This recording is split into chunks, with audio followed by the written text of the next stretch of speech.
రక్తపు మడుగులో కొట్టుమిట్టాడుతూ ఉంటే ఏమాత్రం కనికరం చూపించకుండా ఆ చిన్నారిపై దాడి చేసింది ఎవరు? ఇప్పుడు ఇవే అనుమానాలను తావిస్తూ ఉన్నాయి. 5 రోజులు కావస్తున్నా ఇంకా ఎటువంటి అంశం తెలియడం లేదు. బిల్డింగ్ వాళ్ళు కాదు, బయట వ్యక్తులు చంపి ఉంటారని పోలీసులు చెప్పారని సహస్ర పెదనాన్న కూడా చెప్పుకొచ్చారు. ఒకసారి సహస్ర తల్లి ఎంత ఆవేదన భరితంగా, ఎంత ఉద్వేగభరితంగా గుండెలు పగిలేలా ఏడుస్తూ మాట్లాడుకొచ్చింది. తనేం మాట్లాడిందో చూద్దాం.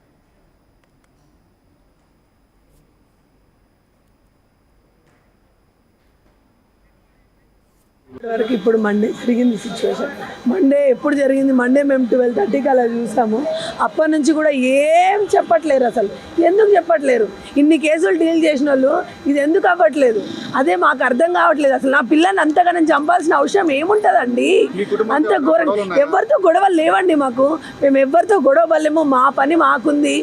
మా వర్క్ మేము చేసుకుంటాం. మాకు ఎవరు శత్రువులు లేరు, ఎవరు లేరు. అపార్ట్మెంట్లో కూడా మేము అంత గుద్దుకునేంత శత్రుత్వం ఎవరితో చేయలేమండి, చేయలేము అసలు. అడగండి. అనుమానాలు అంటే మరి ఎవరు పోలేరు అని చెప్తున్నారు, రాలేరు అని చెప్తున్నారు అంటే మరి ఉన్న వాళ్ళని అనుమానించాలి కదా, అంతే కదా. నేను వెళ్ళిపోయాక నా పిల్ల ఉన్న పిల్లని ఎవరు పోలేదంటున్నారు, రాలేదంటున్నారు, చేయలేదంటున్నారు. మరి ఎలా జరుగుతుందండి? అది ఎట్లా జరుగుతుంది? అంత దారుణంగా ఎట్లా జరుగుతుంది? మీరే చెప్పండి. మీ పాపతో ఎవరైనా సన్నిహితంగా ఉండడం కానీ, అబ్బాయిలు కానీ, అంటే మీ పాప క్లాస్మేట్స్ ఎవరైనా? అలా ఎవరు రారు సార్. ఆ స్కూల్ ఎక్కడో అక్కడ ఉంది, బేగంపేటలో ఉంది. మీ పక్క అపార్ట్మెంట్ ఎవరైనా స్నేహితులు కానీ అమ్మాయికి ఎవరైనా ఉన్నారా? అమ్మాయికి చనువుగా ఉండేవాళ్ళు ఎవరైనా ఉన్నారా? నాకు అట్లా ఎవరితో చెప్పలేదండి, చెప్పలేదు నాకు. వాళ్ళు నాకు ఇట్లా అంటున్నారు, అట్లా అంటున్నారు. నాకు కాకపోయినా వాళ్ళ డాడీకైనా చెప్తుందిగా. మాకు ఎవరికి చెప్పలేదు. ఎప్పుడు ఆడుతూ పాడుతూ ఇదిగో ఇంత చిన్న అబ్బాయిని కూడా నేను ఒక్కరిని వదిలేసి వెళ్తాను. ఒకరొకరిని కూడా వెళ్ళేసిన రోజులు ఉన్నాయి. అడగండి, ఆ బిల్డింగ్లో ఉన్న వాళ్ళని అడగండి. నేనైతే కొత్తగా లేను కదా, ఎప్పుడు వదిలేసి వెళ్తాను, వదిలేసి వస్తాను. ఇంత సడన్గా ఇట్లా జరుగుతుందని నేను కూడా అనుకోలేదు. నాకు కావాలి సార్. ఇన్ని రోజులు అవుతుంది, పోస్ట్మార్టం రిపోర్ట్ ఇస్తలేరు, అసలు ఏం జరిగిందో చెప్తలేరు. మరి నేను ఏం చేయాలి చెప్పండి? నేను మా ఆయన కలిసి ఇక్కడే ఉరేసుకొని చావాలా? ఏదైనా కాల్చుకొని చస్తాం? నిజంగా ఏంది దారుణం చెప్పండి. వరకు ఇప్పుడు మండే జరిగింది సిచ్యువేషన్. మండే ఎప్పుడు జరిగింది? మండే మేము 12:30కి అలా చూసాము. అప్పటి నుంచి కూడా ఏం చెప్పట్లేరు. అసలు ఎందుకు చెప్పట్లేరు? సహస్ర తల్లి ఆవేదన చూస్తారు కదా. 5 రోజులు కావస్తోంది. నా కూతురుని ఎవరు చంపారో తెలియడం లేదు. ఎవరికి మా కక్షలు లేవు, ఎవరితో గొడవలు లేవు, విభేదాలు కూడా లేవు. ఆ అపార్ట్మెంట్లో ఉన్న వాళ్ళతో విభేదాలు లేవు, నాకు ఎవరిపై అనుమానం కూడా లేదు. కానీ ఎలా చనిపోయిందో చెప్పమంటే చెప్పలేకపోతున్నారు, ఎవరిని తేల్చలేకపోతున్నారు.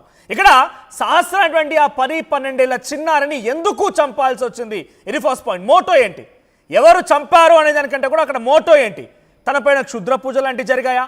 ఆ చిన్నారిని చంపడం మూలంగా వారు చేజిక్కించినటువంటి ఒక లక్ష్యం ఏంటి?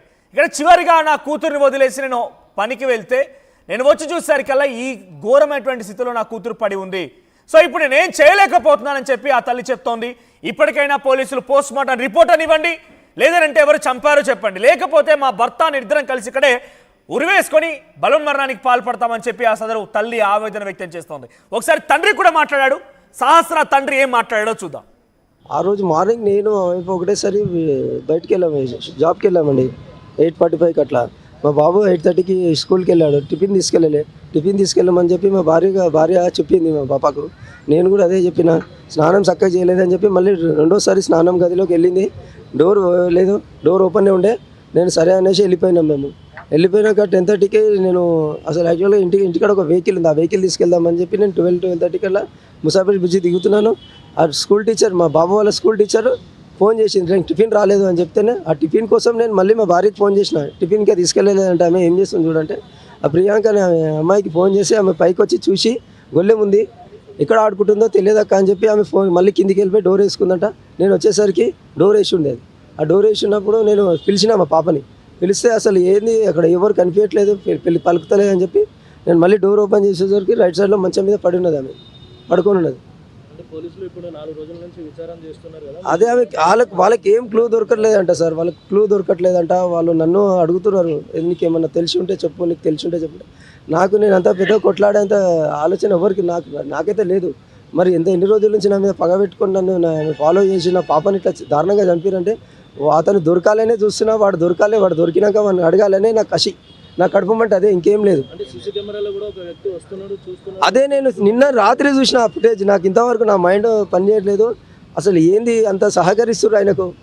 లోపల వెళ్ళడానికి అంత సహకరిస్తారు, పక్క వాళ్ళు ఇంట్లో వాళ్ళు సహకరిస్తారా, బయట వాళ్ళు సహకరిస్తారా? ఆ లేడీ ఎవరు? ఆ లేడీ ఫోన్ మాట్లాడుకొని బయటకు వస్తుంది, లోపలికి వస్తుంది. ఆ లేడీ ఎవరు? ఆ లేడీని పట్టుకొని అడిగితే మొత్తం బయటపడుతుంది అని చెప్పి నా ఆలోచనలో ఉన్నది. అంటే కింద ఫ్లోర్ వాళ్ళు మీద ఫ్లోర్ వాళ్ళు ఎవరో ఇట్లా చేసిర్రు అని చెప్పి అనుమానం ఇప్పుడు ఆ బిల్డింగ్లో ఉన్నారు అందరు, ఆ బిల్డింగ్లో ఉన్న వాళ్ళందరినీ అనుమానించడంలో తప్పు లేదు. ఇప్పుడు నేను నా సిచ్యువేషన్ బట్టి చెప్తున్నాను. నేను ప్రతి ఒక్కరిని అనుమానించాల్సిందే. నేను ఇప్పుడు ఎవరు మంచోళ్ళని నేను ఎవరిని అంటలేను, ప్రతి ఒక్కరిని అనుమానిస్తున్నా. నేను ప్రతి ఒక్కరిని అనుమానించే చూస్తున్నా. వాళ్ళని అనుమానించి చూస్తేనే నాకు బయటపడుతుంది, నా ప్రాబ్లం సాల్వ్ అవుతుంది అని చెప్పి నా ఆలోచన. అంటే కొన్ని యూట్యూబ్ ఛానల్స్ లో కావచ్చు, లేకపోతే అవును, ఆ ఛానల్ వాళ్ళకు చెప్తున్నాను, వాళ్ళ ఛానల్ అంత వరస్ట్ ఛానల్ వద్దు. ఎందుకంటే తండ్రి చంపుతున్నాడు. వాళ్ళని కొద్దిగా రిక్వెస్ట్గా చెప్తున్నాను, ఈ మాత్రము జాగ్రత్త తినండి. మీరు కడుపుకు అన్నమే తినండి, వేరే తినకండి. తండ్రి చంపుకునేంత దౌర్భాగ్యం ఎవరికి ఉండదు. నాకు ఒకటే కూతురు ఉన్నది, 10 మంది లేరు. చెప్తున్నాను, వాళ్ళకు కూడా కూతుర్లు ఉండొచ్చు.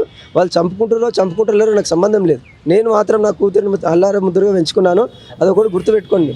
ఫైనల్గా మీ డిమాండ్ ఏంటంటే పోలీసు వాళ్ళు వాడు దొరకాలి, వాడిని అడగాలి. నేను వానితో నేను మాట్లాడాలి.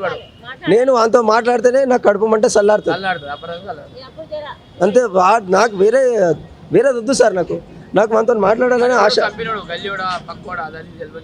అదే కారణం ఏంది, అది నాకు కావాలి. దానికోసమే నేను ఈ 5 రోజులు నా కడుపు మంట ఆపుకుంటున్నా. వాడు దొరికినాక టీవీ సహస్ర తండ్రి మాట్లాడుతున్న మాటలు. ఆయన ఎవరో తెలియాలి, నాకు ఎవరు చంపారో తెలియాలి, ఇలా చంపారో తెలియదు. ఫస్ట్ ఆయన కలిసి ఏం జరిగిందిరా బాబు అని అడిగితే తప్ప నా కడుపు మంట చల్లారదు. నా కూతురు ఏం తప్పు చేసిందని ముక్కు పచ్చలాడినటువంటి ఆ చిన్నారిని ఎంత దుర్మార్గంగా, దౌర్జన్యంగా 20 కత్తిగాట్లు ఒంటిపై కనబడ్డాయంటే అర్థం చేసుకుంటా. ఆ తల్లిదండ్రులు ఎంతలా ఆ అమ్మాయినలా ఆ రక్తపు మడుగులో కొట్టుమిట్టాడుతున్న ఆ చిన్నారిని చూసిన తర్వాత ఎంతలా అవిసిపోయేలా ఏడ్చారనేది. ఎవరికి అవసరం వచ్చింది అంతలా ఆ అమ్మాయిని చంపడానికి? ఇంత దుర్మార్గపు చర్యకు పాల్పడడం గల కారణం ఏంటి? సో ఫస్ట్ నా ముందుకు రావాలి, నా ముందుకు వచ్చి మాట్లాడితే, నా ముందుకు తీసుకొస్తే అప్పుడు అడుగుతాను. అప్పటి వరకు నా కడుపు మంట చల్లారదు అని చెప్పి ఆ తండ్రి చెప్తున్నాడు. ఒకసారి అటు సహస్ర పెదనాన్న ఆయన కూడా మాట్లాడుకొచ్చారు ఆర్టీవీతో. సో వాళ్ళకున్న అనుమానాలు ఏంటి, వాళ్ళకున్న సందేహాలు ఏంటి వాళ్ళు కూడా చెప్పుకొచ్చారు. సో ఎప్పటికప్పుడు ఆర్టీవీ సహస్ర మర్డర్కి సంబంధించిన అంశంపైన మీకు అప్డేట్స్ అందిస్తోంది. సో మీ అనుమానం ఎవరిపైన? కుటుంబీకులైతే తల్లిదండ్రులు కాదు అని పోలీసులు తేల్చారు. అదే ఇంట్లో అంటే అదే బిల్డింగ్లో ఉన్నటువంటి ఇంకెవరైనా ఇతర వ్యక్తులా ఉంటారా అంటే అది కూడా కాదని పోలీసులు తేల్చారు. ఇప్పుడు అనుమానం అంతా కూడా ఆ 3వ వ్యక్తిపైనే. సీసీటీవీ కెమెరాలో అక్కడ కనిపించినటువంటి ఆ 3వ వ్యక్తి అయితే అక్కడ మగాయన ఆడవాళ్ళ అంటే చాలామంది అక్కడ ఉన్నటువంటి స్థానికులు కూడా ఆడవాళ్ళు ఉన్నారు. ఆ గేటు చాటుగా వచ్చి దాక్కొని మళ్ళీ వెంటనే వాళ్ళే వేయపారని అనుమానం కూడా వ్యక్తం చేస్తున్నారు. సో ప్రస్తుతానికి ఈ ఒక్క అనుమానంతో అయితే పోలీసులు చాలా పెద్ద ఎత్తున విచారణ చేపడుతున్నారు. ఇంతకీ సహస్ర పెద్ద